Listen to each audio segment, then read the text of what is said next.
আসসালামু আলাইকুম। সবাই কেমন আছেন? আশা করি সবাই ভালো আছেন। আজ আপনাদের জন্য নিয়ে এসেছি গল্পের অন্তিম পর্ব। আশা করি গল্পটি আপনাদের ভালো লাগবে। তাহলে চলুন শুরু করা যাক। নোবা আমার হাত থেকে ফোনটা ছো মেরে নিয়ে ভিডিওটা দেখতে লাগলো।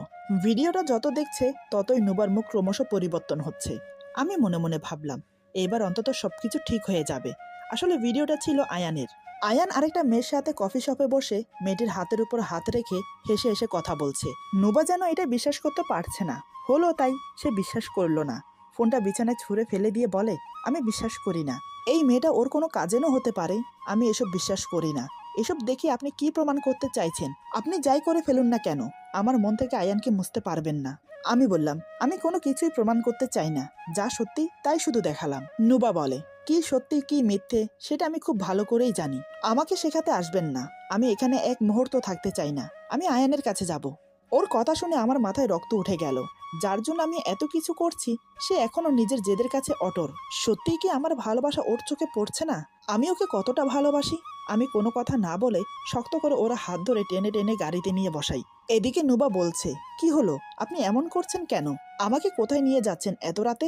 আমি চোখ লাল লাল করে চেঁচিয়ে বললাম, চুপ, একদম চুপ। তোমাকে তোমার জায়গায় দিয়ে আসছি, যেখানে যাওয়ার জন্য এত ব্যাকুল এত উতলা হয়ে আছো। এই বলে ওকে নিয়ে আয়ানের বাড়ির উদ্দেশ্যে রওনা দিলাম। যেহেতু আমি একবার আয়ানকে উঠিয়ে নিয়ে এসেছি তাই আমি ওর বাড়ি চিনি। পুরো রাস্তা আমি নোবার সাথে কোনো কথা বলিনি। কি বা বলবো আমি? বলারই বা কি বাকি আছে? নিজের অতীত ভুলে যাকে আঁকড়ে ধরে সারা জীবন বাঁচতে চেয়েছি সেই মানুষটাই আমার জন্য বিন্দুমাত্র ভাবে না। আমার জন্য দয়া মায়া ভালোবাসা এমনকি কোনো ফিলিংস ওর মধ্যে নেই। আমার তো মনে হয় ও কোনোদিন আমাকে নিয়ে ভাবেও নি। শুধু আমি একতরফা ভালোবেসে গিয়েছি। আর এটাও অনেক ভালো করে বুঝে গেলাম যে একতরফা ভালোবাসা দিয়ে কখনো কাউকে আটকানো যায় না। এসব নানান কথা ভাবতে ভাবতে একসময় আয়ানের বাড়ির সামনে চলে এলাম। আয়ানদের দোতলা বাড়ি। বাড়ির গেটের সামনে গাড়ি দাঁড়াতেই নুবা গাড়ি থেকে নেমে সোজা গেটের কাছে চলে গেল। গাড়ির দরজাটা পর্যন্ত বন্ধ করতে ভুলে গেছে। আমি তো হতবাক হয়ে হাঁ করে ওর দিকে তাকিয়ে আছি। নুবা গেটের কাছে গিয়ে দাঁড়াতেই দারোয়ান ওকে চিনতে পারে। সাথে সাথে সে উঠে এসে গেটের ছোট দরজাটা খুলে দেয়। ভাগ্যক্রমে সেদিন আয়ানের মা বাবা কোনো এক বিয়ে বাড়িতে গিয়েছিল, কিন্তু আয়ান যায়নি। তার কিছু কাজ আছে বলে সে থেকে গেছে। নুবাকে দেখে দারোয়ান চোখ বড় বড় করে তাকিয়ে আছে। ওর যেন হাত পা কাঁপছে। নুবা দারোয়ানকে সালাম দিয়ে বলে, আঙ্কেল, আয়ান বাড়িতে আছে? নুবার কোনো কথা যেন দারোয়ানের কানে যাচ্ছে না। সে যেমন বিষয়ে অবাক হয়েছে তার চেয়ে বেশি ভয় পাচ্ছে। দারোয়ান যখন কোনো কথার উত্তর দিচ্ছে না তখন নুবা আবার বলে, কি হলো আঙ্কেল, অমন করে তাকিয়ে আছেন কেন? আমি বলছি আয়ান কি ঘরে আছে?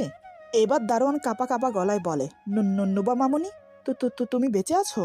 দারোয়ানের কথা শুনে নুবা একটু অবাক হলো না, কারণ সে আগেও তার মিথ্যা মৃত্যুর খবর শুনেছে। তাই সে বলে, আঙ্কেল, আমি মারা যাইনি। এইটা তো একটা সাজানো নাটক ছিল। আমি এসব সম্বন্ধে কিছুই জানতাম না। আজই সব জানতে পারলাম। আমি আপনাকে না হয় একদিন সব খুলে বলবো, কিন্তু এখন আয়ানকে আমার খুব প্রয়োজন।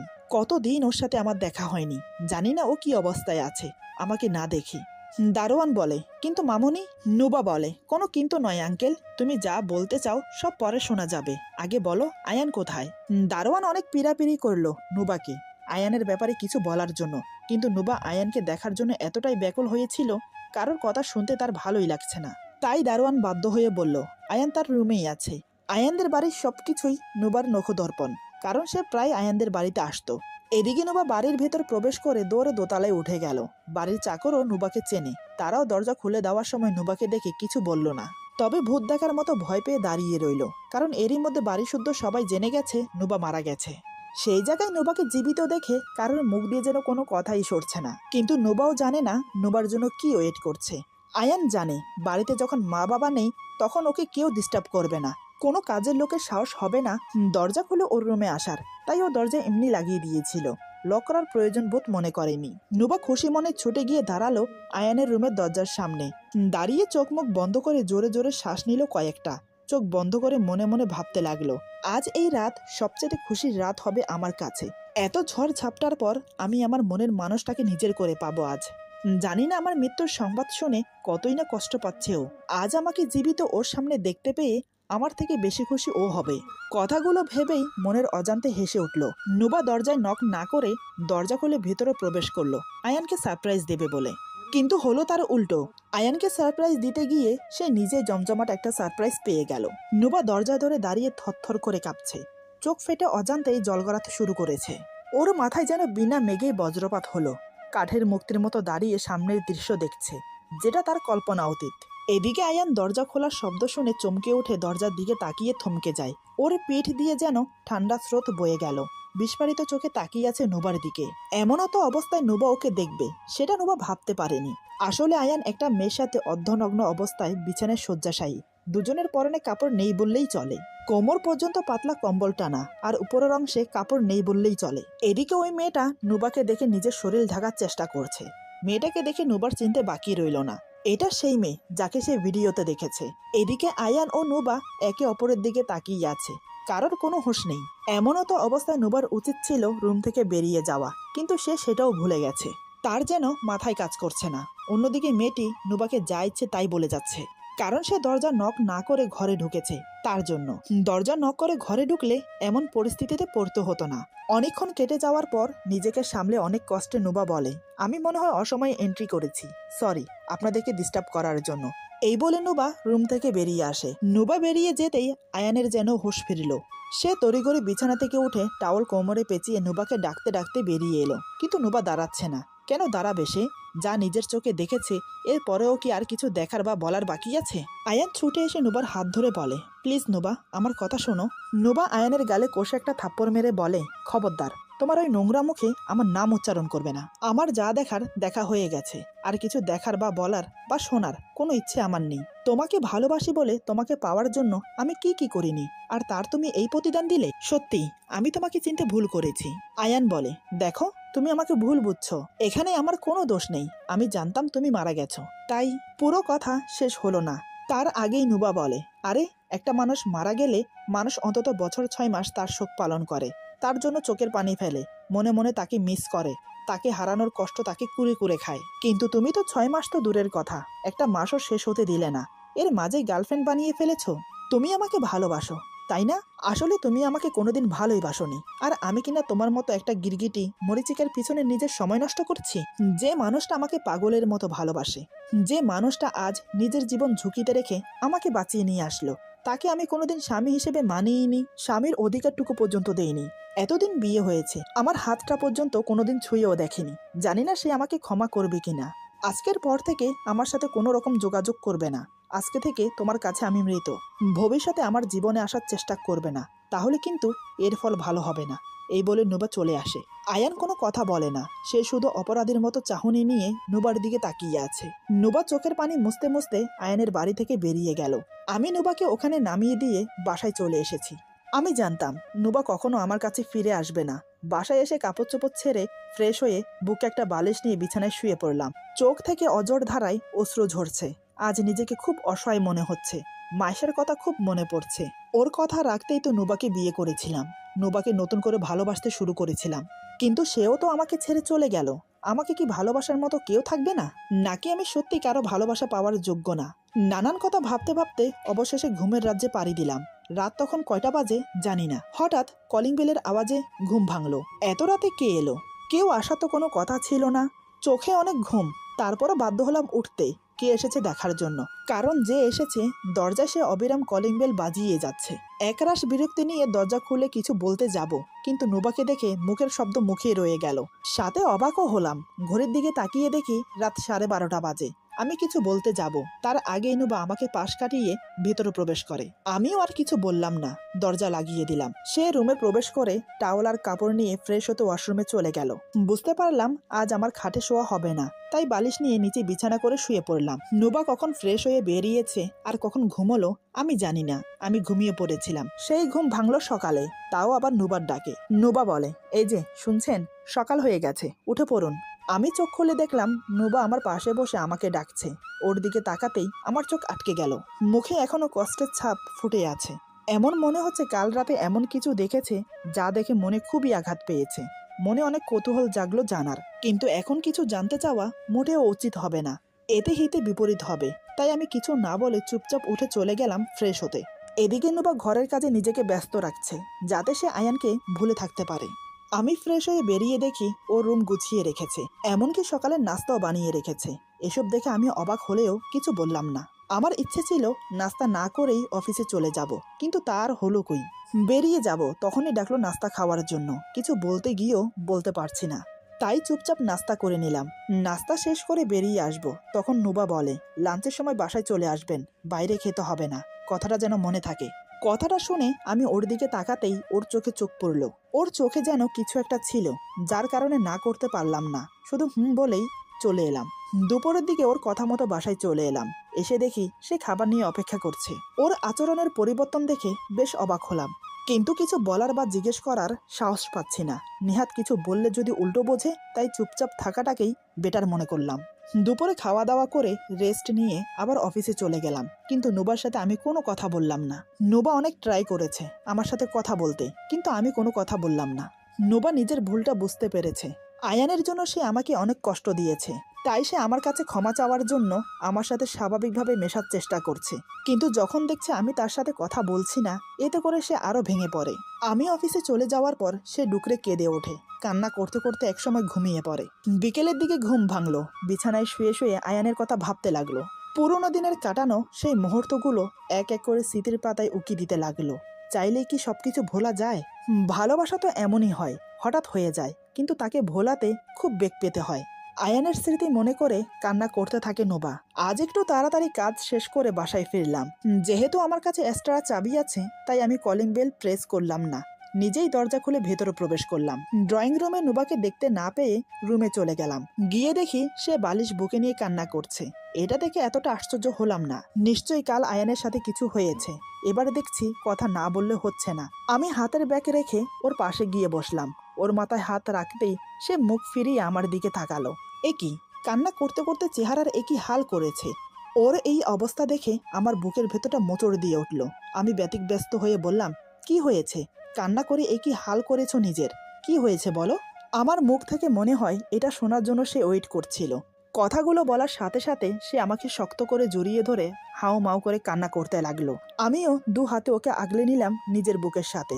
ওর মাথা বুকের সাথে শক্ত করে চেপে ধরে বললাম, এভাবে কাঁদছো কেন নোবা? কে কি বলেছে তোমাকে? আমাকে বলো প্লিজ।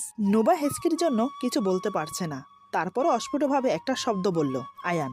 আমি তো আগেই বুঝতে পেরেছি কিছু একটা হয়েছে, কিন্তু কি হয়েছে সেটা জানি না। আমি ওর মাথায় হাত বুলাতে বুলাতে বললাম, ওই আয়ানকে তো আমি পরে দেখছি, কিন্তু তুমি এভাবে কান্না করছো কেন? এভাবে কান্না করলে কি সবকিছু সমাধান হয়ে যাবে? দেখো কান্না করতে করতে নিজের কি হাল করেছো। এবার অন্তত চুপ হয়ে যাও। আরো কিছুক্ষণ কান্না করার পর আমার বুকে মাথা রেখে নিশ্চুপ হয়ে পড়ে রইল। আমি ওকে ওভাবে জড়িয়ে ধরে বসে আছি। আরো বেশ কিছুক্ষণ সময় অতিক্রম হলো এভাবে। আমি বললাম, নুবা। নুবা বলে, আমি বললাম, এখন তুমি ঠিক আছো?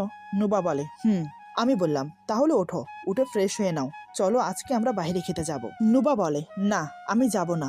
আমি বললাম, এভাবে ঘরে বসে থাকলে মন খারাপ আরো বেশি করবে, তার চেয়ে ভালো বাইরে থেকে ঘুরে আসলে মনটা একটু ফ্রেশ হবে। নুবা আমাকে ছেড়ে দিয়ে উঠে বসে, আমার দিকে তাকিয়ে বলে, আমি তো ভুলেই গেছি আপনি অফিস থেকে এসেছেন, আপনি ফ্রেশ হয়ে নিন, ততক্ষণ আমি কিছু একটা বানিয়ে দিচ্ছি আপনাকে।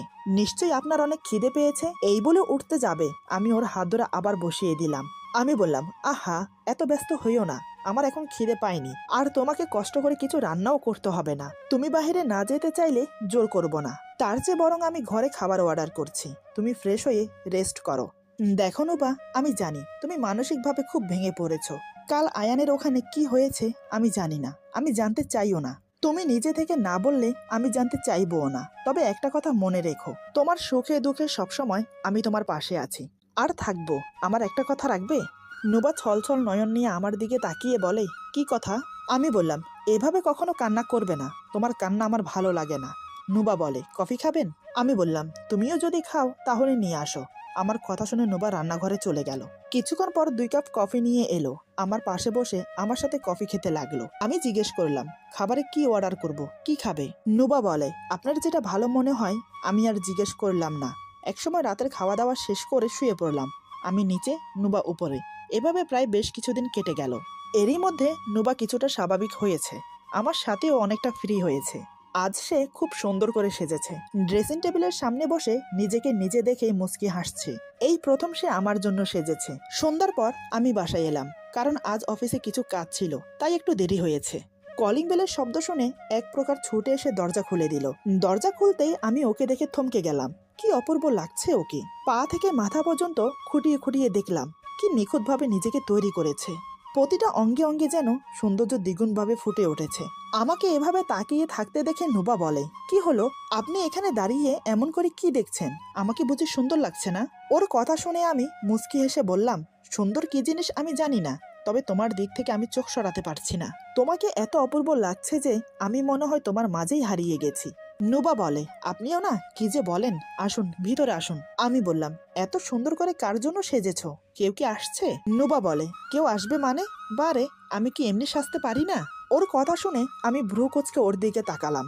আমি বললাম, ও ভালো, মাঝে মাঝে নিজের জন্যও সাজতে হয়। নুবা বলে, বেশি কথা না বলে আপনি ফ্রেশ হয়ে নিন, আমি আপনার জন্য কফি নিয়ে আসছি। আমি বললাম, এখন কফি না, বরং খাবার দিয়ে দাও। এখন কফি খেলে পরে খেতে ইচ্ছে করবে না। নুবা মাথা নিচু করে বলে, কিন্তু আমি তো রান্না করিনি, ভেবেছিলাম। আমি বললাম, কি ভেবেছিলে? নুবা বলে, আজকের ডিনারটা বাইরে করব, মানে অনেকদিন হলো বাইরে যাই না ঘুরতে, আজ খুব ইচ্ছে করছে বাইরে যেতে, তাই তো। আমি মুচকি এসে ওর কথার মাঝে বললাম, তাই রান্না করনি কি, তাই তো? নুবা বলে, আমি বললাম, কোনো ব্যাপার না, তুমি 5 মিনিট অপেক্ষা করো, আমি এখনই রেডি হয়ে আসছি, ওকে? নুবা বলে, এই বলে আমি রুমে চলে যাই। রুমে গিয়ে বিছানার দিকে তাকাতেই বেশ অবাক হয়ে যাই। নুবা তার শাড়ির সাথে ম্যাচিং করে আমার জন্য শার্ট প্যান্ট বের করে খাটে সাজিয়ে রেখেছে। শুধু তাই নয়, ওর পছন্দের পারফিউম, এমনকি নতুন ঘড়ির বক্স তার পাশে সাজিয়ে রেখেছে। আমি খাটের কাছে গিয়ে ঘড়ির বক্সটা খুলে দেখলাম, দামি ব্র্যান্ডেড ঘড়ি। ঘড়িটা দেখে বেশ আশ্চর্য হলাম। আমার জানা মতে এই ঘড়ি আমি আনিনি, তাহলে কি নুবা এনেছে আমার জন্য? কিন্তু এত টাকা ও পেল কোথায়? মনে নানা রকম প্রশ্ন নিয়ে ওয়াশরুমে চলে গেলাম ফ্রেশ হতে। কিছুক্ষণ পর বেরিয়ে রেডি হয়ে নিলাম, ওর দেওয়া ঘড়িটা হাতে পরলাম। তারপর রুম থেকে বেরিয়ে ওর সামনে দাঁড়ালাম। আমাকে দেখে নুবা দাঁড়িয়ে পড়ে, হাতের দিকে তাকিয়ে দেখে ওর দেওয়া ঘড়ি আমি পরেছি। এটা দেখে মুচকে একটা হাসি দিল। আমি বললাম, আমি রেডি, চলো। নুবা এক কদম আমার সামনে এসে আমার শার্টের কলার ঠিক করে দিল। আসলে আমি তাড়াহুড়োর মাঝে শার্টের কলার ঠিক করতে ভুলে গেছি। যেহেতু আমি নুবা থেকে অনেকটাই লম্বা, তাই সে আমার গা ঘেঁষে দাঁড়িয়েছে। শার্টের কলার ঠিক করে যেই না যাবে, ঠিক তখনই ওর চুল আটকে যায় আমার শার্টের বোতামে। চুল আটকে যাওয়ার সাথে সাথে মাথায় জোরে টান খায়, তাতেই ব্যথায় কুকিয়ে ওঠে নুবা। আমি বললাম, কি হলো? নুবা বলে, আমার চুল আটকে গেছে আপনার শার্টের বোতামে। এই বলে খুলতে চেষ্টা করলো। আমি বললাম, দাঁড়াও, আমি খুলে দিচ্ছি। এই বলে শার্টের বোতাম থেকে আমি চুল ছাড়াতে লাগলাম, কিন্তু আমার চোখ নুবার দিকে। ওর সৌন্দর্য সত্যি আজ আমাকে পাগল করে দিচ্ছে। বারবার ওর দিকে তাকিয়ে আমি যেন নিজেকে হারিয়ে ফেলছি। আমার থেকেও বেশি অস্বস্তিতে পড়েছে নুবা, কারণ সে আমার গা ঘেঁষে দাঁড়িয়েছিল। একসময় চুল ছাড়ানো হয়ে গেলে নুবা বলে, হয়ে গেছে, চলুন এবার। ওর কথা শুনে আমিও যেন একটা ঘোরের মধ্য থেকে বেরিয়ে এলাম। আমি বললাম, চলো।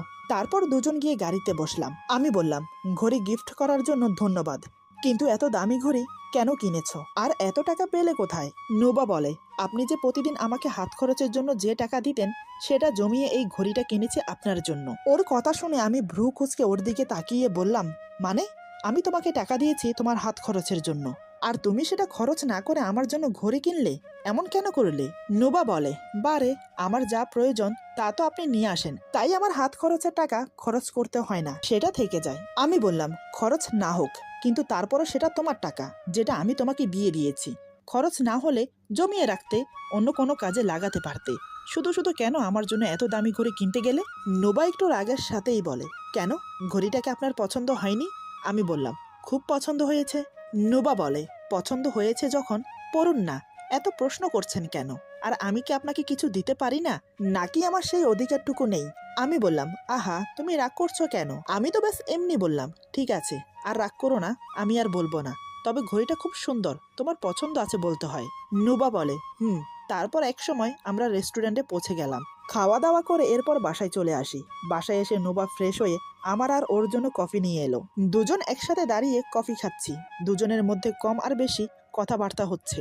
হঠাৎ খুব জোরে আশেপাশে কোথাও বোম ব্লাস্টের মতো একটা ধামাকা হলো। নোবা আওয়াজটা শুনে ভয়ে চিৎকার করে আমার বুকে ঝাঁপিয়ে পড়ে, এমনকি ওর হাতে থাকা কফির মগটাও পড়ে যায়। ওকে কি বলবো, আওয়াজটা এতই জোরে ছিল যে আমিও কেঁপে উঠেছি। কোথায় এভাবে বোম ব্লাস্ট হলো না অন্য কিছুই বুঝতে পারছি না। তবে যা হয়েছে এটা আমার বাসার আশেপাশে কোথাও হয়েছে। নোবা আমাকে জড়িয়ে ধরে থরথর করে কাঁপছে। বুঝতে পারলাম ও খুব ভয় পেয়েছে, আর এখানে থাকা ঠিক হবে না। তাই আমি ওকে নিয়ে রুমে চলে এসে বারান্দার দরজা লাগিয়ে দিলাম। নোবা কিন্তু এখনো আমাকে ছাড়েনি, সে এখনো আমাকে জড়িয়ে ধরে আছে। আমি বললাম, তুমি এখানটায় বসো, আমি দেখি কি হয়েছে। নোবা আমাকে আরো শক্ত করে জড়িয়ে ধরে বলে, না, আমাকে একা রেখে আপনি কোথাও যাবেন না, আমার খুব ভয় করছে। আমি বললাম আচ্ছা ঠিক আছে, যাও ঘুমিয়ে পড়ো, রাত অনেক হয়েছে। নুবা বলে আপনি ঘুমাবেন না? আমি বললাম হ্যাঁ ঘুমাবো, নিচে বিছানা করতে হবে তো। নুবা বলে বলছিলাম কি আপনি খাটে ঘুমান। আমি বললাম তাহলে তুমি কোথায় ঘুমাবে? নুবা বলে কেন, আমিও খাটে ঘুমাবো আপনার সাথে। আমি অবাক হয়ে বললাম কি আমার সাথে ঘুমাবে? নুবা বলে কেন, কোনো সমস্যা? আমি বললাম না মানে ঠিক আছে চলো। বুঝতে পারলাম ও খুব ভয় পেয়েছে, তাই একা থাকতে চাইছে না। আমি ওকে শুইয়ে দিয়ে আমার বালিশ নিয়ে পাশে শুয়ে পড়লাম, তবে ওর থেকে একটু দূরত্ব বজায় রেখে। আমি চাইলে ওকে জড়িয়ে ধরে ঘুমোতে পারতাম, তার জন্য ও আমাকে কিছুই বলতো না, কিন্তু আমি সেটা করব না, কারণ আমি চাই ও আমাকে নিজে থেকেই কাছে টানুক। এদিকে নুবা আমার আচরণ দেখে খুব কষ্ট পায়, সে ভেবেছিল আমি তাকে জড়িয়ে ধরে ঘুমাবো, কিন্তু আমি সেটা না করে অন্যদিকে ফিরে শুয়ে আছি। এবার নুবা খুব জোরে জোরে কান্না করতে লাগলো, যাতে আমি শুনতে পাই। এদিকে আমারও ঘুম আসছিল না। নুবার কান্নার আওয়াজ শুনে ওর দিকে ফিরে শুলাম। আমি বললাম কি হলো, কান্না করছো কেন? নুবা বলে আমি কান্না করলে আপনার কি, আপনাকেই বা কেন বলবো? আমি বললাম এ কেমন ধরনের কথা, তুমি কান্না করছো সেটাও কি আমি জানতে পারি না? নুবা বলে না আপনি জানতে পারেন না, আপনি আমাকে কষ্ট দিয়ে আবার আমাকে জিজ্ঞেস করছেন আমি কেন কান্না করছি। ওর কথা শুনে আমি হতবাক হয়ে গেলাম। আমি ওকে কষ্ট দিয়েছি? কখন, কবে, কিভাবে? সবকিছু কেমন যেন গোলমাল হয়ে যাচ্ছে। আমি বললাম আমি তোমাকে কখন কষ্ট দিলাম? নুবা বলে আপনি দেখেছেন আমি ভয় পেয়েছি, কোথায় আপনি আমাকে বুকে নিয়ে ঘুমাবেন যাতে আমি ভয় না পাই, সেটা না করে উল্টো অন্যদিকে ফিরে শুয়ে আছেন। আপনি আমাকে ভালোই বাসেন না, আপনার সাথে আমি কোনো কথা বলবো না। এই বলে অন্যদিকে ফিরে কান্না করতে লাগলো। এইবার বুঝতে পারলাম যে ও আমার বুকে ঘুমোতে চাইছে, আমার ভালোবাসা পেতে চাইছে। আমার মুখে অজান্তে এক ঝিলিক হাসি খেলে গেল। আমি এবার পেছন থেকে ওকে জড়িয়ে ধরলাম, ওর কানের কাছে মুখ এনে ফিস ফিস করে বললাম সরি, আসলে আমি বুঝতে পারিনি। এদিকে এসো, আমার দিকে ফিরো। নুবা বলে না ফিরবো না, আমাকে ছাড়ুন। আমি বললাম তো sorry, but I love you. এই বলে ওর ঘাড়ে গভীরভাবে একটা কিস করলাম। তাতেই নুবা কেঁপে উঠে আমার হাত শক্ত করে চেপে ধরে, আমার দিকে ফিরে আমাকে শক্ত করে জড়িয়ে ধরে, আমার কপালে একটা চুমু দিয়ে বলে আই লাভ ইউ টু। আমি ওকে আমার বুকের সাথে শক্ত করে জড়িয়ে ধরে ওর কপালে, গালে, ঠোঁটে আলতো করে চুম্বন করলাম। নুবার চোখ বন্ধ করে সেটা অনুভব করছে। আমি ওর দিকে কিছুক্ষণ তাকিয়ে থেকে ওর ঠোঁটে ঠোঁট ডুবিয়ে দিলাম। ভালোবাসার ছোঁয়া এঁকে দিতে লাগলাম ওর প্রতিটা অঙ্গে অঙ্গে। নুবা আমাকে শক্ত করে জড়িয়ে ধরে কান্না করে দিল। আমি ওর কপালে একটা চুমু দিয়ে চোখের পানি মুছে দিয়ে বললাম আরে কান্না করছো কেন? নুবা বলে সরি, আমাকে ক্ষমা করে দিন। আমি বললাম সরি কেন বলছো, কিসের জন্য ক্ষমা করব তোমাকে, কি হয়েছে? নুবা বলে আমি না জেনে না বুঝে আপনাকে কত কষ্ট দিয়েছি, এটা আমার একদম উচিত হয়নি। আমি ওর গাল চেপে ধরে নাকের সাথে নাক ঘেঁষে বললাম ক্ষমা করব, তবে একটা শর্ত আছে। নুবা বলে কি শর্ত? আমি বললাম আজ থেকে আমাকে তুমি করে বলবে, কি রাজি তো? নুবা বলে রাজি। আমি বললাম আমার আরেকটা শর্ত আছে। নুবা বলে কি? আমি বললাম আমাকে একটা ফুটফুটে বাবু দিতে হবে। নুবা লজ্জা পেয়ে বলে তুমিও না? এই বলে আমার বুকে মুখ লুকায়। আমি ওকে শক্ত করে জড়িয়ে ধরে বললাম লজ্জা পেলে চলবে না। নুবা বলে আমার তো একটাই হবে না। আমি বললাম বলো কি? নুবা বলে আমার তো দুটো চাই।